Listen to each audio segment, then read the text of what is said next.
song song bat ki marjan marpa katangi kwa bandong kuri khasi kuri ba e jongi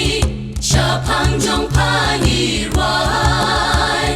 las nam ka jau na mar jong pa kuri jing em ngi kloi ban ai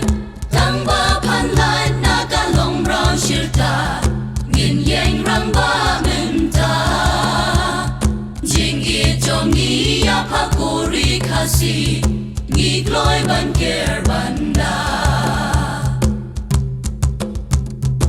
ilum ki wa ki shai pa no rum pom ki don sau dong kari i jing ya per la hang ne la hang tai un ban ngi ya tu li ri ti du stor ba la hi kai ya ki ngi ri ken dong la ngi buram ya ka du stor gi wei ngim klet ru la ta jong kuri khasi kuri ba e jong ni sha phang jong phang ni rai las nam ka jau na mar jong pa kuri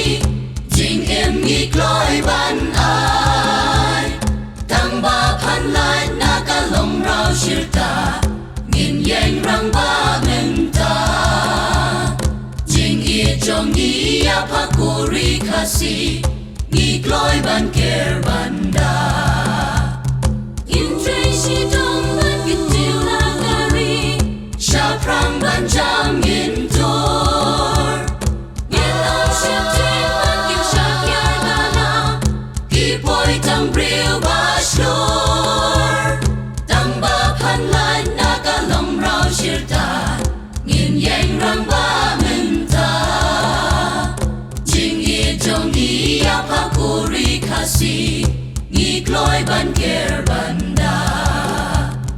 ngi kloi ban ker banda